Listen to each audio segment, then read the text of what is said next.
El regreso del hijo pródigo por Henry Nouwen, del prólogo Encuentro con un cuadro, el acontecimiento.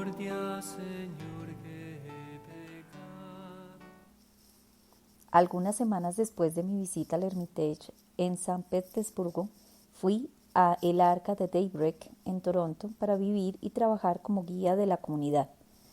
Aunque me había tomado un año entero para clarificar mi vocación y para discernir si Dios me llamaba para llevar una vida dedicada a personas con enfermedades mentales, todavía me sentía inquieto y dudaba de mi capacidad de hacerlo bien. Nunca antes había prestado demasiada atención a la gente con enfermedades mentales. Todo lo contrario, me había centrado cada vez más en los estudiantes universitarios y sus problemas. Había aprendido a dar conferencias y a escribir libros, a explicar las cosas sistemáticamente, a poner títulos y subtítulos, a discutir y a analizar. Así pues, tenía muy poca idea de cómo comunicarme con hombres y mujeres que casi no hablan y que, si lo hacen, no sienten ningún interés por los argumentos lógicos o las opiniones bien razonadas. Todavía sabía menos acerca de cómo anunciar el Evangelio de Jesús a personas que escuchaban más con el corazón que con la mente y que eran mucho más sensibles a cómo vivía yo que a mis palabras. Llegué a Daybreak en agosto de 1986 con el convencimiento de que había hecho la elección correcta, pero con el corazón lleno de inquietud por lo que me esperaba. A pesar de todo, estaba convencido de que tras pasar más de 20 años en las aulas, había llegado la hora de confiar en que Dios ama a los pobres de espíritu de manera especial y en que, aunque yo tenía muy poco que ofrecerles, ellos tenían mucho que ofrecerme a mí. Una de las primeras cosas que hice al llegar fue buscar el lugar adecuado para colocar mi reproducción de El regreso del hijo pródigo. El lugar que me habían asignado para trabajar me pareció el ideal. Podía ver aquel misterioso abrazo de padre e hijo que se había convertido en una parte tan íntima de mi trayectoria espiritual desde cualquier sitio en que me sentara a leer, escribir o charlar con alguien.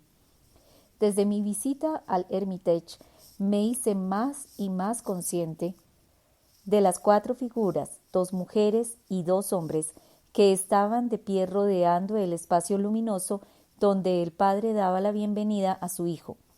Su forma de mirar te hacía preguntarte qué pensarían o sentirían sobre lo que estaban viendo. Aquellos mirones o espectadores daban pie a todo tipo de interpretaciones. Cuando reflexionaba sobre mi propio trabajo me hacía más y más consciente del largo tiempo en que había desempeñado el papel de espectador. Durante años había instruido a los estudiantes en los diferentes aspectos de la vida espiritual, tratando de ayudarles a ver la importancia de vivir todos ellos. Pero ¿me había atrevido a llegar al fondo de lo esencial o a arrodillarme y a dejarme abrazar por un Dios misericordioso? El simple hecho de ser capaz de dar una opinión, de expresar un argumento, de defender una postura y de clarificar una visión, me había dado y todavía me da una sensación de control. Y por lo general me siento mucho más seguro experimentando una sensación de control sobre una situación indefinible que arriesgándome a que sea la situación la que me controle. Ciertamente, había pasado muchas horas en oración, muchos días y meses de retiro, y había tenido innumerables conversaciones con directores espirituales, pero jamás había abandonado completamente el papel de espectador. Aunque durante toda la vida había sentido el deseo de sentirme implicado desde dentro, elegía una y otra vez la postura del observador distante. A veces era una mirada curiosa, otras era una mirada celosa, otras era una mirada inquieta y de vez en cuando era una mirada de amor. Pero dejar lo que de alguna forma era la postura segura del espectador crítico me parecía saltar a un territorio desconocido. Deseaba tanto controlar mi trayectoria espiritual, ser capaz de predecir al menos una parte del resultado, que renunciar a la seguridad del espectador a cambio de la vulnerabilidad de hijo que vuelve me parecía casi imposible. enseñar a los estudiantes, explicar las palabras y acciones de Jesús y mostrarles los distintos caminos espirituales que la gente ha elegido a lo largo de los tiempos, era como adoptar la postura de una de las 4 figuras que rodeaban aquel abrazo divino. Las 2 mujeres de pie a diferentes distancias detrás del Padre, el hombre sentado con la mirada perdida en el vacío y el otro de pie erguido contemplando con mirada crítica el acontecimiento. Todos ellos representan distintas formas de no compromiso. Vemos indiferencia, curiosidad, un soñar despierto, una observación atenta. Alguno mira fijamente, otro contempla, otro observa sin fijar la mirada y otro simplemente mira. Uno está de pie al fondo, otro se apoya en un arco, otro está sentado con los brazos cruzados o de pie con las manos juntas una sobre otra. Cada una de estas posturas me es muy familiar.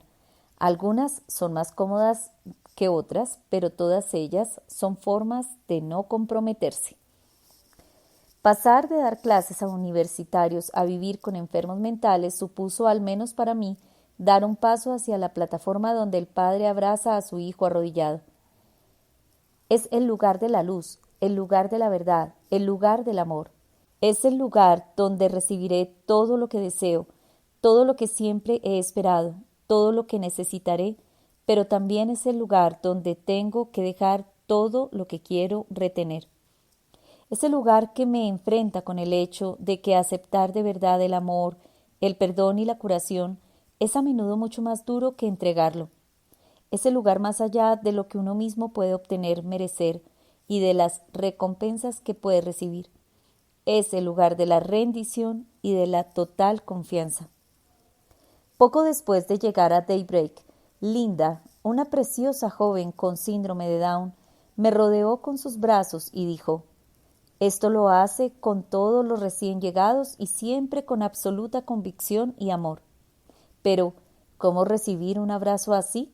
Linda no me conocía, no tenía ni idea de lo que había vivido antes de llegar a Daybreak y no había tenido ocasión de encontrarse con mi lado oscuro ni de descubrir mis puntos de luz. No había tenido ni leído ninguno de mis libros, no me había oído hablar y jamás había mantenido una conversación conmigo. Así pues, tenía que limitarme a sonreír, a piropearle y a seguir caminando como si nada hubiera ocurrido. Tal vez Linda estaba de pie en algún lugar de la plataforma diciendo con su gesto: «Parece que cada vez, ya sea la bienvenida de Linda, el apretón de manos de Bill, la sonrisa de Gregory, el silencio de Adam o las palabras de Raymond, tengo que elegir entre esos gestos o simplemente aceptarlos como invitaciones a llegar más alto». Estos años en Daybreak no han sido fáciles. He vivido muchas luchas internas y mucho dolor mental, emocional y espiritual. Nada, absolutamente nada parecía indicarme que el cambio había merecido la pena.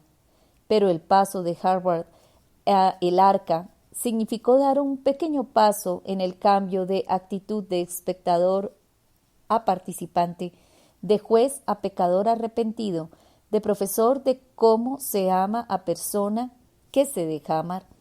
No tenía la menor idea de lo difícil que iba a resultar este viaje.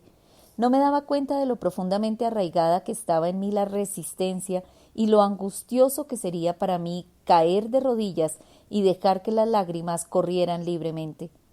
No sabía lo duro que iba a resultar convertirme en parte del gran acontecimiento que el cuadro de Rembrandt representa.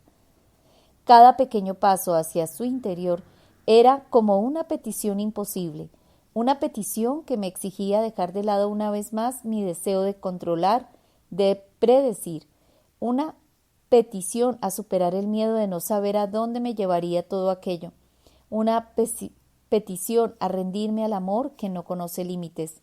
Sabía que nunca sería capaz de vivir el gran mandamiento de amar sin condiciones ni requisitos. El paso de enseñar sobre el amor a dejarme amar me iba a resultar más largo de lo que pensaba.